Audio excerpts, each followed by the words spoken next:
నమస్తే. Welcome to RTV.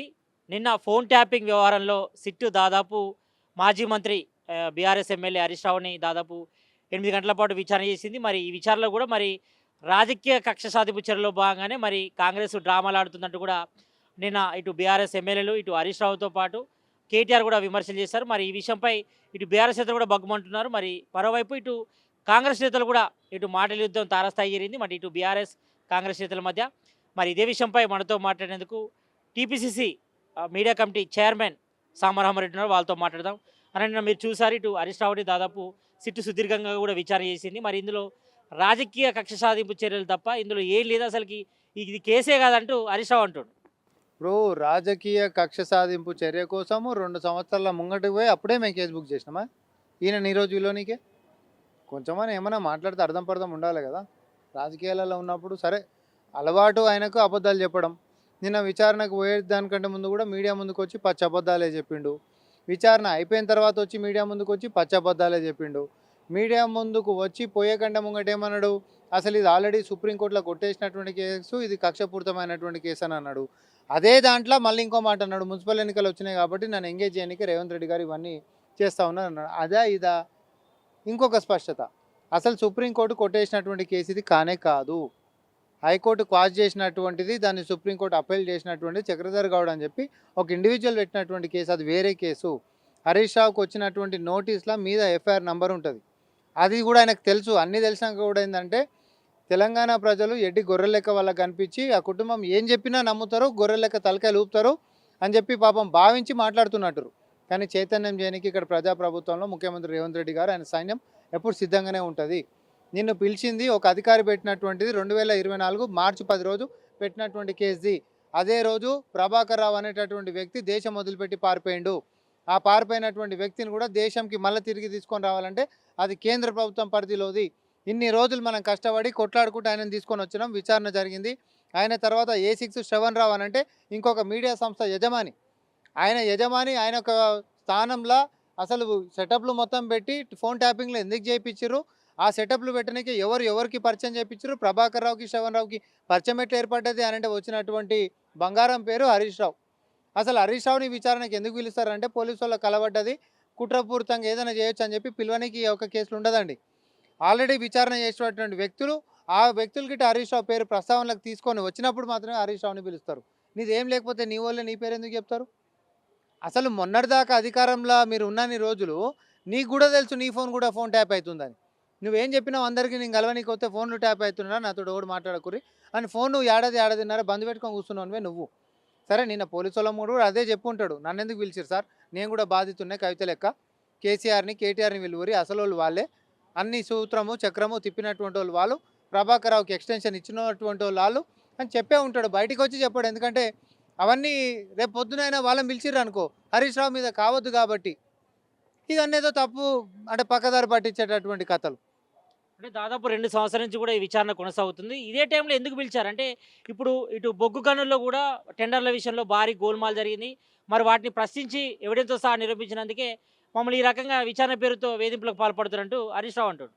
ఎవరు ఆధారాలు చూపించరు, ఎవరు నిరూపించరు, ఏం బొగ్గు కుంభకోణాలు ఏం చూపించరు? అసలు మీడియా వాళ్ళు ఇప్పటి నుంచి వాళ్ళు అనగానే ఏం ఆధారాలు చూపించడం, ఇట్లనే మైక్ పెట్టి ఇంకోటి ఏడ కుంభకోణం అయిందని చెప్పు. నువ్వు హెచ్సియూలో 10,000 కోట్ల కుంభకోణం అయింది, 400 ఎకరాలు రేవంత్ రెడ్డి గారు ఏదో కొట్టేసిరా అని అన్నావు. ఆ ఐసిఐసిఐ బ్యాంక్ వాడు మిమ్మల్ని మా ఎడమకాలు చెప్పుతోడు కొట్టినంత పని చేసిండు, మా పేరు ఎందుకు తీసుకున్నావు, మాకేం సంబంధం, అసలు ఆ ఇష్యూకి మాకేం సంబంధం అనగానే కేటీఆర్ అనేటోడు యూటర్న్ చేసుకుంటా, అవునా కదా? మూసీలో 1,50,000 కోట్ల కుంభకోణం అని అన్నారు. తర్వాత మాట్లాడితే ఏమన్నారు, డిపిఆర్ కూడా ఇంక ఇవ్వలేదన్నారు. డిపిఆర్ కూడా కాకంటే ముంగటనే ఏడనన్నా కుంభకోణం అవుతుందా సతీష్ భాయ్, నువ్వు చెప్పు. ఆడ తోక ముడిచి పారిపోయారా? హెచ్ఐఎల్టీపీ అని అంటే హైదరాబాద్ ఇండస్ట్రియల్ ల్యాండ్ ట్రాన్స్ఫర్మేషన్ పాలసీలో కూడా ఏమని అన్నారు, 5,00,000 కోట్ల కుంభకోణం జరిగిపోయింది అన్నారు. ప్రభుత్వం భూమి అమ్ముకోవాలని చూస్తున్నాడు. చట్టం చదివినాడు ఎవడన్నా అసలు భూమి సెంటు కూడా అమ్ముకునేటటువంటి వెసులుబాటే ఆ యొక్క చట్టంలో లేనప్పుడు ప్రభుత్వానికి 5,00,000 కోట్ల కుంభకోణం ఎట్లొస్తుంది? ఇవన్నీ అంశాలు మన అసెంబ్లీలో టేబుల్ మీద ఉండే మాట్లాడడానికే, ప్రశ్నించడానికి రమ్మని చెప్పి మనం ఉల్టా ఛాలెంజ్ చేసినాం. ప్రశ్నిస్తానే ఉంటామని హరీష్ రావు మాట్లాడుతుండు. ప్రశ్నిస్తానే లేరు, వాళ్ళు పారిపోతానే ఉన్నారు. అధికార పక్షాన్ని ఉత్తగా బటకాల్చి మీదేసి పారిపోతూనే ఉన్నారు. నిజంగా ఏడనన్నా సబ్స్టాన్షియల్గా పలాంది ఇది అని చెప్పి చూపించినటువంటి మొఖాలు మీవి ఉన్నాయా? ఈరోజు బొగ్గు కుంభకోణం అని చెప్పి మాట్లాడినరు. ఎక్కడ కుంభకోణం జరిగింది, ఏ అంశంలో కుంభకోణం జరిగింది, ఒక 1, 2, 3 పాయింట్స్ అడుగురు చెప్తారేమో. అంటే బహిరంగ గతంలో చర్చకు సిద్ధం, నేను చెప్తా ఉన్నా. గత బీఆర్ఎస్ గవర్నమెంట్లో అసలు సైట్ విజిట్ పద్ధతే లేదు. తెలంగాణలో కాంగ్రెస్ గవర్నమెంట్ వచ్చిన తర్వాత సైట్ విజిట్ పద్ధతి తీసుకొచ్చారు. నైనీ కంపెనీకి సంబంధించిన టెండర్ల విషయంలోనే మరి ఇక్కడ సీఎం రేవంత్ రెడ్డి బామర్దికి మెయిల్ చేసే విషయంలోనే ఆ టెండర్ల అప్లికేషన్లో భాగంగానే ఈ రకంగా గోల్మాల్ జరిగిందంటూ కూడా ఇటు హరీష్ రావు అంటుండు. ఇప్పుడు మీరు అడిగినటువంటి ప్రశ్నలో ఒకటి సైట్ విజిట్ అని చెప్పి అన్నారు. సైట్ విజిట్ అనేటటువంటిది మేము వచ్చినాక తెచ్చిందా, ముందు సంధి ఉన్నదా అనేటటువంటిది ఒకటి మనం మాట్లాడుకోవాలి. జూమ్ చేయండి. ఇదే సంవత్సరం 2018. ఏంది ఇది? కాలేజ్ కంపెనీ లిమిటెడ్, అవునా? ఇదేమనుంది? Site visit is mandatory and the bidders are required to upload a certificate issued by the in-charge officer of site stating that the firm has visited site. ఇది ఎప్పుడు? 2018, అవునా? ఇది ఎప్పుడు? 2021. సేమ్ సింగరేనా? ఏమనుంది? The bidder shall upload site visit certificate along with the offer. ఇది ఎప్పుడు? ఇదేమనుంది? The bidder has to provide a certificate issued by the incharge officer of site stating that the firm has visited the site.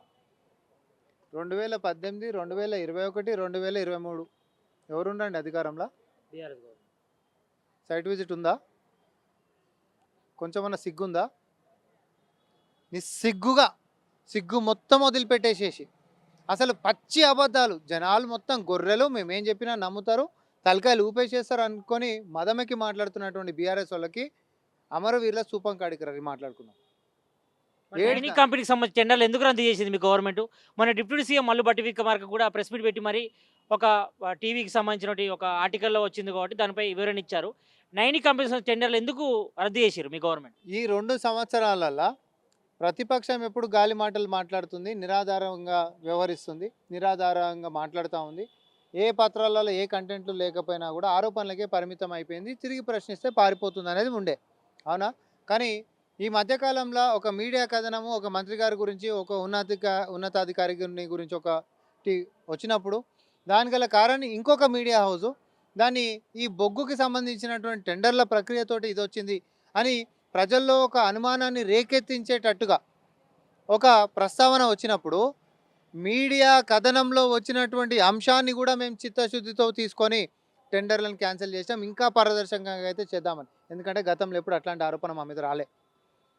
ఈ పనికిమాలలో ఎప్పుడైనా కూడా ఏదో ఒక ఆరోపణ చేస్తారు, బట్టగాల్చి మీద ఎత్తారు, పారిపోతూనే ఉంటారు. ఇలా నోడు పట్టించుకోడు, ఇలా జనాలు కూడా పట్టించుకోరు.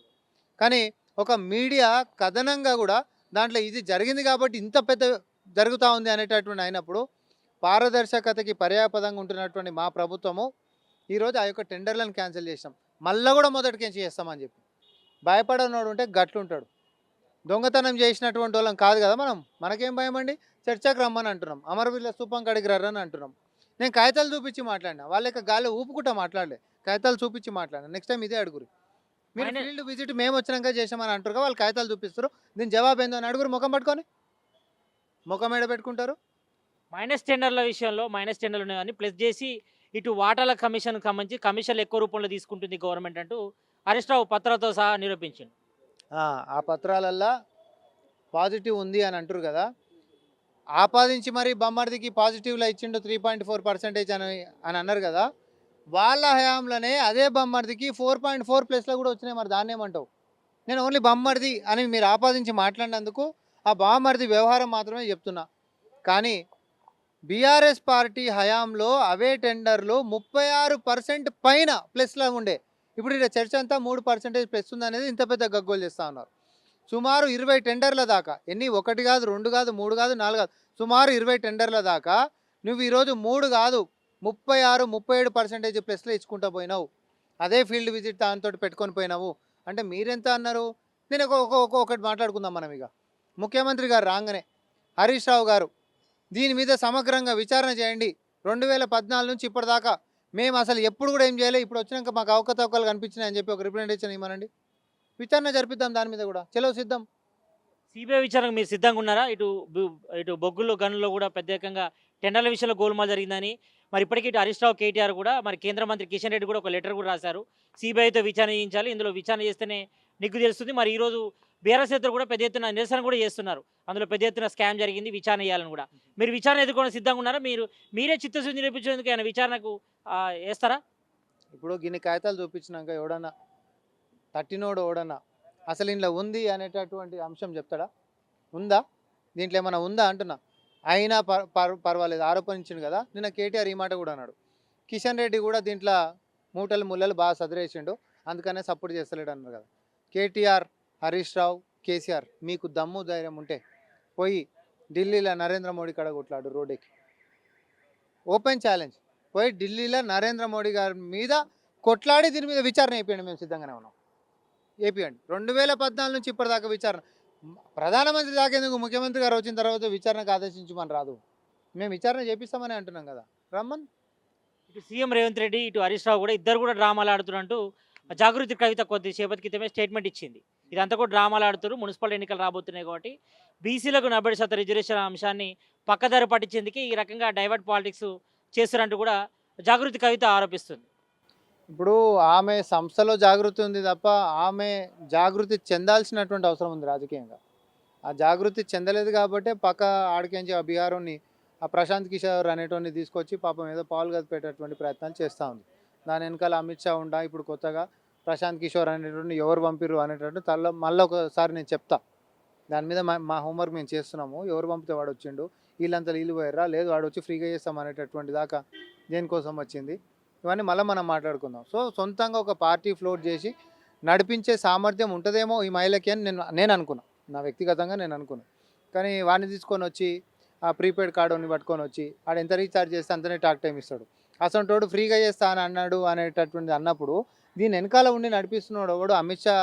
ఎట్లా పంపించిండు, అమిత్ షా పాత్ర ఉందా లేదా, ఇది మళ్ళీ ఒకసారి మేము వస్తాం. హరీష్ రావు అనేటోని పిలిపించిందే ఇంకొకరు శ్రవణ్ రావు అనేటోడు అక్యూజ్డే స్టేట్మెంట్ ఇచ్చినందుకు 600 మంది ఫోన్లు ట్యాప్ అయినాయని ఇచ్చిర్రు ఆల్రెడీ స్టేట్మెంట్. అందరూ ఉన్నాయి, కుప్పలు ఉన్నాయి. బీఆర్ఎస్ బీజేపీ నేతలే కూడా ఉన్నాయి, అందరూ ఉన్నాయి, స్టేట్మెంట్లు ఉన్నాయి. కాబట్టి కేసు నడుస్తుంది, విచారణ నడుస్తుంది. సుమోటోగా కేసు అంటవేంది?